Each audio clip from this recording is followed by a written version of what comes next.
जय भीम साथियों, आज के इस वीडियो में हम महात्मा ज्योतिबा फुले के जीवन में घटी एक ऐसी घटना के बारे में बात करेंगे जिन्होंने उनको अंदर से झकझोर दिया था। कई विश्लेषक बताते हैं कि उस घटना के बाद ज्योतिबा फुले ने अपना व्यक्तिगत सांसारिक जीवन छोड़कर सामाजिक जीवन जीने लगे और समाज को बदलने के लिए दृढ़ निश्चय कर लिया। भारतीय इतिहास में हाशिए के समाज के लिए अपना सब कुछ दांव पर लगाने वाले असाधारण व्यक्तित्व के महान नायक ज्योतिबा फुले के बचपन में एक ऐसी घटना घटी जिसके बाद से उसके दिल और दिमाग में जातिवाद, ब्राह्मणवाद, अंधविश्वास, आडंबरों के खिलाफ एक बड़ा आंदोलन शुरू करने की प्रेरणा जगी।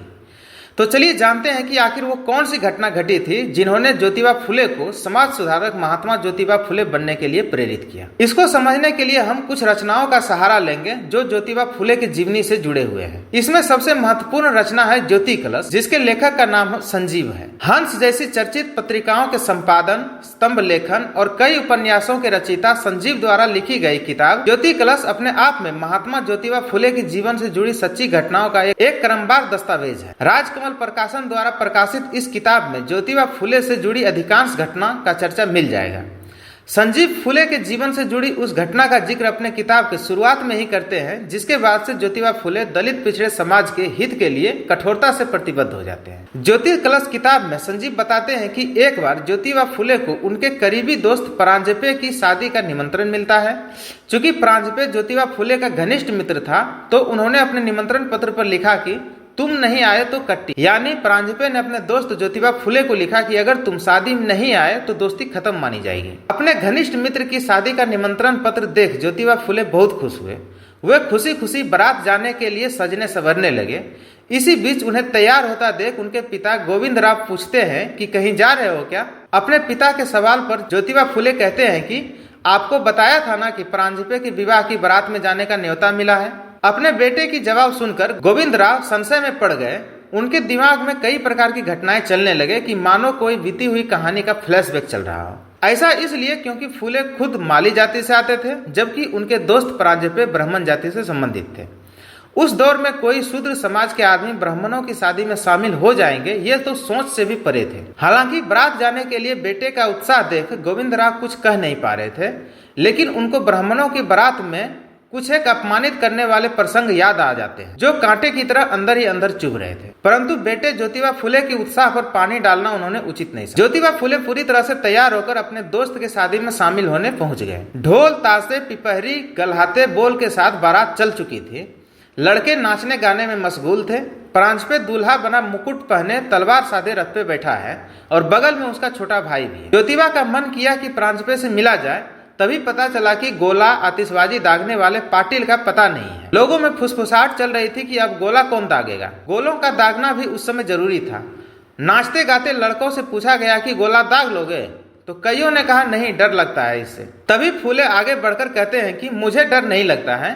वह गोला लेकर आगे बढ़ते हैं, फिर लौटकर मसाल से बारात के आगे गोले दागने शुरू कर देते हैं। उसी दौरान एक त्रिपुंडधारी तिलकित पगधारी जो सबको माला पहना रहे थे, ज्योतिबा के सामने खड़ा हो गया और बोला, तू? फुले ठहर गए तो उसने फिर पूछा कि तू गोविंद राव गुन्हे का बेटा है ना? ज्योतिबा फुले ने जवाब दिया, जी हाँ, मैं गोविंद राव का ही बेटा हूँ। इतना सुनते ही तुरंत जैसे वह फुले पर बरस पड़ता है और बोला कि तुम्हारी हिम्मत कैसे हुई कि ब्राह्मणों के बारात में आ जाने की? तुम्हें पता नहीं है कि यह ब्राह्मणों की बारात है? ज्योतिबा फुले ने शालीनता से जवाब दिया कि मुझे निमंत्रण मिला था।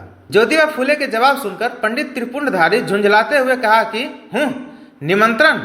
फिर उस ब्राह्मण ने प्रांजपे की ओर इशारा करते हुए कहा कि उसने जो किया सो किया, लेकिन तू कैसे भूल गया कि तू शूद्र है और यह ब्राह्मणों की बारात है? तेरी मति मारी गई थी क्या? तू ब्राह्मणों के बराबर कब से हो गया? तभी उस ब्राह्मणों की टोली में से कोई एक दयालु व्यक्ति ने टोकते हुए कहा कि अब जाने भी दीजिए, बच्चा है।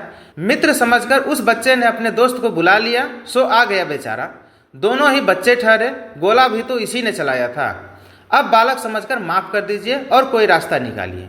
पगड़धारी पंडित ने गुर्राते हुए कहा कि ठीक है, तो सबसे पीछे चला जाए, वहां जहां रामोसी और सामान ढोने वाले पीछे पीछे आ रहे हैं। रामोसी हिंदू धर्म के अंदर सामाजिक रूप से निम्न जाति के समझे जाते थे, जिनका स्पर्श भी ब्राह्मणों के लिए पाप माना जाता था। उस ब्राह्मण पंडित पगधारी की बात सुनकर बालक ज्योतिबा एकदम सहमसा गया और वो रामोसिया के बगल में खड़ा हो गया।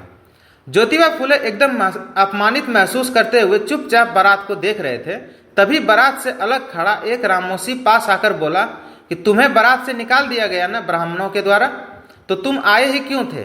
तुम क्या सोचकर आए थे? भूल गए हुए पुराने दिन जब ब्राह्मण लोग शूद्रों और अछूतों से कैसा व्यवहार करते थे? जाओ घर जाओ बच्चे, यह माला तुम्हारे लिए नहीं है, बाजे तुम्हारे लिए नहीं है, मसाले धूप धूनी जलसा तुम्हारे लिए नहीं है। तुम शूद्र हो शूद्र, जलसे से बांह पकड़कर बाहर निकाले गए हो तुम। ज्योतिबा फुले जब अपने मित्र के बारात से घर लौटे तो उनका चेहरा एकदम उदास सा लटका हुआ था। अपने बेटे का लटका हुआ चेहरा देख गोविंदराव ने पूछा, क्या हुआ, नहीं गए थे क्या? बेटे ने भारी मन से सारी आप बीती सुनाई। अपमान की दास्तां सुनते रहे पिता और देखते रहे बेटे के स्याह हो आए चेहरे को। अपने बेटे की आप बीती सुनकर उन्हें अपना अपमानित अतीत याद आ गया। फिर बोले, तुम्हें मना करना चाहा था मगर तुम्हारा मन टूट जाएगा, यह सोचकर चुप रह गया। ज्योतिबा फुले के पिता थोड़ा देर रुक कर फिर बोले कि उन्होंने तुम्हें मारा पीटा नहीं ना, दंड तो नहीं दिया ना? फुले ने जवाब दिया कि नहीं, ऐसा कुछ नहीं किया, लेकिन जो घटना हुआ वो क्या कम था? इस पर उनके पिताजी ने समझाते हुए कहा, अच्छा कोई बात नहीं, जो हुआ उसे भूल जाओ, वैसे गलती तुम्हारी ही थी, तुम गए ही क्यों थे उनके बारात में? ज्योतिबा फुले ने इसका कोई जवाब नहीं दिया। अपने अपमान की घटना को याद करते करते उनकी आंखें भर आई। तभी उनके पिता गोविंदराव ने संभालते हुए तुरंत कहा, ना बेटे ना, हम उनकी बराबरी कैसे कर सकते हैं? कहाँ वो ब्राह्मण, कहाँ हम शूद्र, जो हुआ उसे भूल जाओ। ज्योतिबा फुले का घायल मन बार बार छटपटा रहा था। तभी पेड़ के पीछे छुपा रामोसी टोकता है कि तुम आए ही क्यों थे ब्राह्मणों की बारात में? मैं तो नहीं जाता। यह पूर्व जन्म का फल है कि वे ब्राह्मण होकर जन्मे और तुम शूद्र होकर, और मैं रामोसी बनकर। क्या कर लोगे? रामोसी की बात सुनकर ज्योतिबा फुले मन ही मन रह गए। उस दिन की भारी रात बड़ी मुश्किल से बीती। फुले के जीवन में व्यक्तिगत रूप से शायद यह पहली घटना थी जिसने उन्हें आंतरिक स्थिति को झकझोर दिया था। भले ही उनके पिताजी ने उस घटना को भूल जाने के लिए बार बार जोर दे रहे थे, लेकिन ज्योतिबा फुले ने मन ही मन उस व्यवस्था को बदलने का दृढ़ निश्चय कर लिया था। ऊपर से उस रामोसी की पूर्व जन्म की फल वाली बात ने तो मानो कि आग में घी डालने का काम कर दिया।